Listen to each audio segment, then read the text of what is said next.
Good morning everyone. আশা করছি সবাই ভালো আছো, সুস্থ আছো। এখন সকাল 11:30 মতো বাজে। আর আজকে আমি আমার ফ্রিজটা ডিপ ক্লিন করব। তো অনেক দিন ধরেই এটা করার প্রয়োজন ছিল, তো হচ্ছিল না। ফাইনালি আজকেই করছি। আজকে অন্যান্য দিনের মতো কোনো ডেইলি ব্লগ শেয়ার করছি না। তো আজকে কিভাবে আমি ডিপ ক্লিন করি ফ্রিজ, তো সেটাই তোমাদের সাথে শেয়ার করব। তো দেখো, প্রথমেই ফ্রিজটা আমি পুরো খালি করে ফেলছি।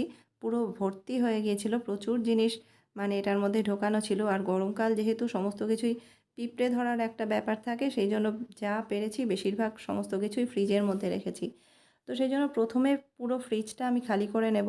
আর প্রথমে প্রয়োজনীয় জিনিসগুলো বের করে নিয়েছি, আরও কিছু প্রয়োজনীয় জিনিস রয়েছে সেগুলোও বের করব।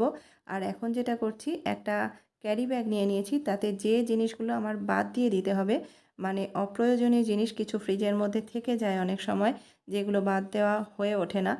তো এখন সেই অপ্রয়োজনীয় জিনিসগুলো, মানে যেগুলো বাদ দেব, সেগুলো এই ক্যারি ব্যাগটার মধ্যে ভরে আলাদা করে রেখে দিলাম।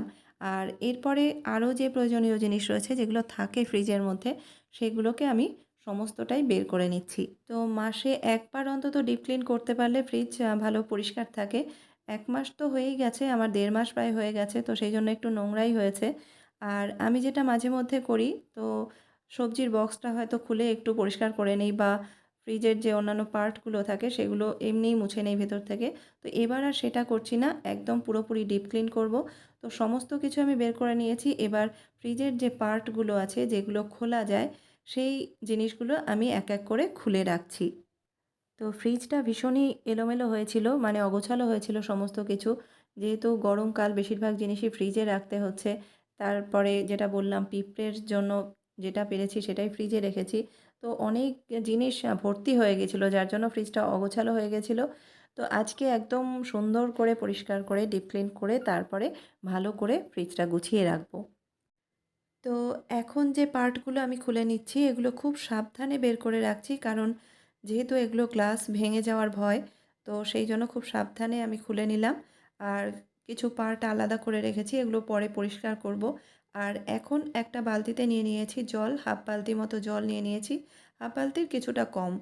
আর তাতে দিয়ে দিলাম ভিম লিকুইড, তারপরে খুব ভালো করে মিশিয়ে নিয়েছি।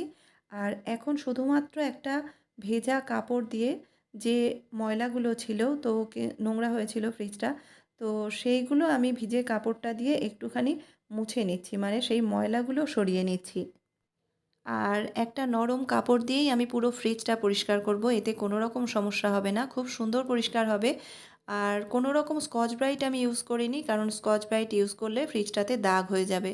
তো এরপর এই কাপড়টা আমি নর্মাল জলে ধুয়ে নিয়েছি, তারপরে এই ভিম লিকুইড দিয়ে যে জলটা রেডি করেছি সেটাতে ভিজিয়ে নিয়ে এইভাবে আমি ফ্রিজটা পরিষ্কার করে নেব। আর যে ময়লাগুলো সহজে উঠতে চাইছে না বা চায় না, তো সেইগুলোতে আমি ডাইরেক্ট একটু এইভাবে ভিম লিকুইড দিয়ে কিছুক্ষণ রেখে দিলাম। তারপরে অন্যান্য জায়গাগুলো আমি ততক্ষণে পরিষ্কার করতে থাকবো। আর ফ্রিজের এই দিকের পার্টটাতে প্রত্যেকটা খাঁজ কিন্তু আমি খুব ভালো করে পরিষ্কার করে নিচ্ছি। আর এই যে কাপড়টা নিয়েছি, এটা ভিম লিকুইড দিয়ে যে জলটা রেডি করেছি তাতে বারবার করে ভিজিয়ে নিয়ে আমি বারবার করে কিন্তু এক একটা জায়গা পরিষ্কার করে নিচ্ছি। এরপর ডাইরেক্ট যে ভিম লিকুইড দিয়ে রেখেছিলাম যে জায়গাগুলোতে, সেগুলো একটু ঘষে নিয়ে পরিষ্কার করে নিচ্ছি। খুব সহজেই কিন্তু উঠে যাচ্ছে, তো একটু ঘষে নিলেই কিন্তু এই জায়গাগুলো পরিষ্কার হয়ে যাচ্ছে। এক একটা পার্ট বা এক একটা সাইড এই কাপড়টা আমি ভিম লিকুইড দেওয়া জলে 4-5 বার করে ভিজিয়ে নিয়ে তারপর কিন্তু মুছে নিচ্ছি। আর যে পার্টগুলো আমি ফ্রিজ থেকে খুলে রেখেছি, সেগুলো কিন্তু এরকমভাবেই একটা জল রেডি করে নিয়েছি, জলের মধ্যে ভিম লিকুইড দিয়ে। আর সেগুলো আমি ভিজিয়ে রেখেছি বেশ কিছুক্ষণের জন্য। একটা কর্নারও যাতে বাদ না যায়, আমি সেইভাবেই কিন্তু ফ্রিজটা পরিষ্কার করছি। তো এই যে সাইড দিয়ে রাবারগুলো থাকে, সেগুলোতেও কিন্তু একটা কালচে ভাব চলে আসে বেশ কিছুদিন হয়ে গেলে। তো এগুলোও কিন্তু আমি একবার প্রথমে ভিজিয়ে রেখেছিলাম বেশ কিছুক্ষণ, মানে ভিজিয়ে কাপড় দিয়ে মুছে রেখেছিলাম। তারপরে আরও 3-4 বার করে আমি এই জায়গাগুলো মুছে নিলাম। ফ্রিজের সাইডগুলো কিন্তু খুব একটা নোংরা হয় না, সবথেকে বেশি নোংরা হয় যে জায়গাগুলো জিনিসপত্র রাখার জন্য থাকে সেই জায়গাগুলো। তাই একটু সময় নিয়ে, বেশি সময় ধরে সেই জায়গাগুলো পরিষ্কার করতে হয়। আর এই যে রাবারগুলো থাকে, এগুলোতেও একটু ভিম লিকুইড দিয়ে দিলাম, কারণ এইগুলোতেও অনেক বেশি নোংরা পড়েছে, মানে কালচে হয়ে গেছে। তো আমি এইভাবে এই কাপড়টা দিয়েই কিন্তু পরিষ্কার করে নিলাম। একটু সময় রেখে দিয়েছিলাম ভীম দিয়ে, তারপরে আমি ওই জায়গাটা পরিষ্কার করে নিয়েছি।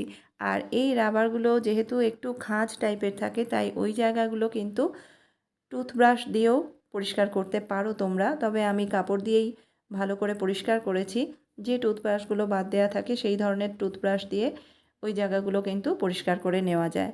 তো ফ্রিজের অলমোস্ট কিন্তু পরিষ্কার করা আমার হয়ে গেছে, তবুও আমি আরও ভালো করে একবার মুছে নিচ্ছি।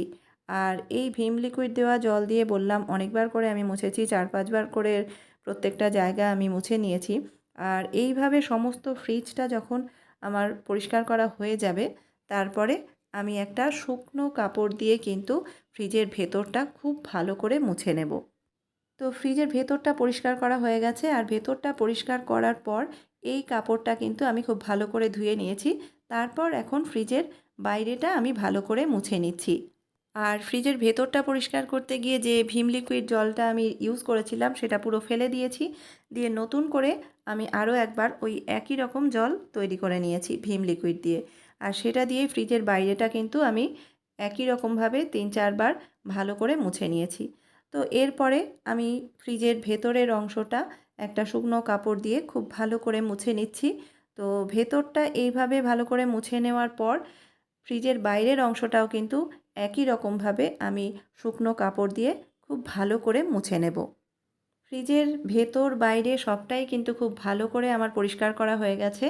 এখন ভীম লিকুইড দেওয়া জলে ফ্রিজের যে পার্টগুলো ভিজিয়ে রেখেছিলাম সেগুলো খুব ভালো করে পরিষ্কার করে ধুয়ে এখন জল ঝরাতে রেখেছি কিছুক্ষণের জন্য। তো এর কিছুক্ষণ পরে যে পার্টগুলো আমি জল ঝরাতে দিয়েছিলাম পরিষ্কার করার পরে, ধোয়ার পরে, তো সেইগুলো খুব ভালো করে মুছে নিয়েছি, খুব সাবধানে মুছে নিয়েছি। আর এই যে এখন ফ্রিজের ভেতরটা কিন্তু একদম নতুনের মতো লাগছে, একদম চকচকে পরিষ্কার হয়ে গেছে আর কি। তো এখন এই পার্টগুলোকে আমি খুব সাবধানে একটু ধীরে ধীরে জায়গা মতো লাগিয়ে দেব। আমার এই ফ্রিজটার বয়স এখন 9 বছর কি 9 বছরের একটু বেশি হতে পারে। তো এখনও পর্যন্ত কোনো রকম সমস্যা হয়নি। প্রথম থেকে এখনও পর্যন্ত একই রকমভাবে চলছে। আসলে যে কোনো জিনিসই যত্ন সহকারে রাখলে, মানে যত্ন সহকারে ইউজ করলে সেই জিনিসটা কিন্তু ভালোই থাকে। তো এই যে প্রত্যেকটা পার্ট কিন্তু আমি খুব ধৈর্য সহকারে লাগাচ্ছি, যাতে ভেঙে না যায় বা কোথাও কোনো খুঁত না হয়। একটা জিনিস যদি একটু খুঁত হয়ে যায় তাহলেই কিন্তু কেমন যেন একটা লাগে। তো সেই জন্য যতটা ভালো রাখা যায় সেইভাবে চেষ্টা করি, যত্ন করি প্রত্যেকটা জিনিসের। তো এই যে সব জিনিসগুলোই কিন্তু মানে প্রত্যেকটা পার্ট কিন্তু আমার প্রায় লাগানো হয়ে গেছে।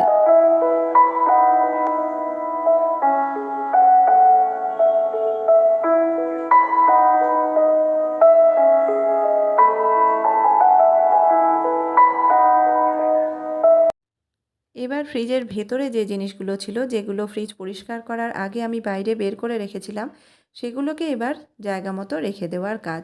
তবে তার আগে একটা কাজ কিন্তু আমি করেছি। সেটা হলো এই যে সসের বোতলগুলো দেখছো সেগুলো, তাছাড়া ভিনিগার বা অন্যান্য যে বোতলগুলো রয়েছে সেগুলো আমি কিন্তু একই রকমভাবে 2-1 ফোঁটা ভিনিগার 1 মগ জলের মধ্যে মিশিয়ে নিয়ে এগুলোকে পরিষ্কার করে নিয়েছিলাম। আমি কিন্তু এক্সট্রা যেসব মশলা থাকে সেগুলো ফ্রিজে রাখি, তো সেগুলোকে এরকম একটা বাস্কেটে রেখে দিলাম, যাতে প্রয়োজনের সময় আমি চটপট বের করে নিতে পারি, খুঁজতে না হয়। তো এটাতে রয়েছে ওটস, সুজি, তারপরে জিরে গুঁড়ো, ধনে গুঁড়ো, এরকম কিছু জিনিস ওই বাস্কেটটাতে আমি রেখে দিই। তো এরকমও আরও 2-1টা জিনিস যেগুলো প্রয়োজনীয় ফ্রিজে থাকে সেগুলো জায়গা মতো রেখে দিলাম। তো এই যে আমুল বাটার, যেটা আমার খুব প্রয়োজনীয়, যেটা আমার মেয়ের সবথেকে বেশি লাগে।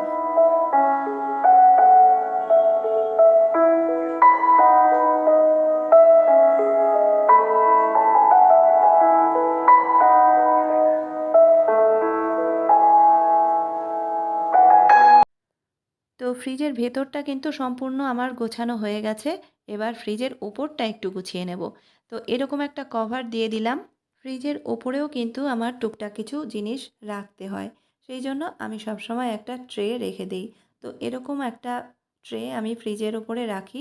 আর এতে প্রয়োজনীয় জিনিস যেগুলো থাকে আর কি, ড্রেন এক্সপার্ট, তারপরে কলিন, লাল হিট, এই ধরনের জিনিসগুলো আমি এখানে রেখে দিই। অনেক সময় এরকমও হয় হাজব্যান্ড কিছু জিনিস হাতের কাছে অন্য কিছু না পেয়ে ফ্রিজের উপরে রেখে দেয়। তখন ফ্রিজের ওপরটা অনেক বেশি অগোছালো হয়ে যায়। তো সেই জন্য এরকম একটা ট্রে বা বাস্কেট রাখলে সুবিধা হয়। যা রাখার প্রয়োজন হবে সেগুলো যদি এই ট্রেটার মধ্যে রাখে তাহলে ফ্রিজের ওপরটা অগোছালোও হয় না আর দেখতেও খারাপ লাগে না। আর এই যে ফ্রিজের ভেতরটা একদম নতুনের মতো লাগছে।